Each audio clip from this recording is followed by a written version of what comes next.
એક જે આરોપી છે જેના ઉપર 45,000નું ઇનામ જાહેર કરવામાં આવ્યું છે એવા આરોપીને ગત રોજ ઝડપેલ છે। આરોપીનું નામ છે નરેશ કેસરીમલ રાવલ, ઉંમર વર્ષ 40, કે જે મૂળ રાજસ્થાનનો રહેવાસી હતો અને 2007ની અંદર જ્યારે સુરત રહેતો હતો ત્યારે ડ્રાઈવર તરીકે નોકરી કરતો હતો અને ત્યારે એણે બીજા લોકો સાથે મળી અને એક સિક્યુરિટી ગાર્ડની મર્ડર કરેલું અને લૂંટ ચલાવેલી। ત્યારબાદ એ નાસ્તો કરતો હતો, પહેલાં મુંબઈ ગયેલો,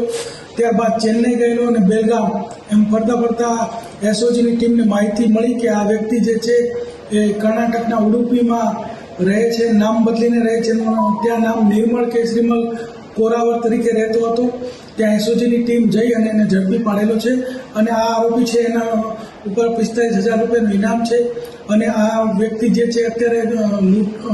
લૂંટ વિથ મર્ડર ઉમરાના ગુનામાં પકડાયો છે। તે ઉપરાંત એના વિરુદ્ધમાં ઉમરા અને ઉધનામાં ચોરીના પણ અગાઉ ગુના દાખલ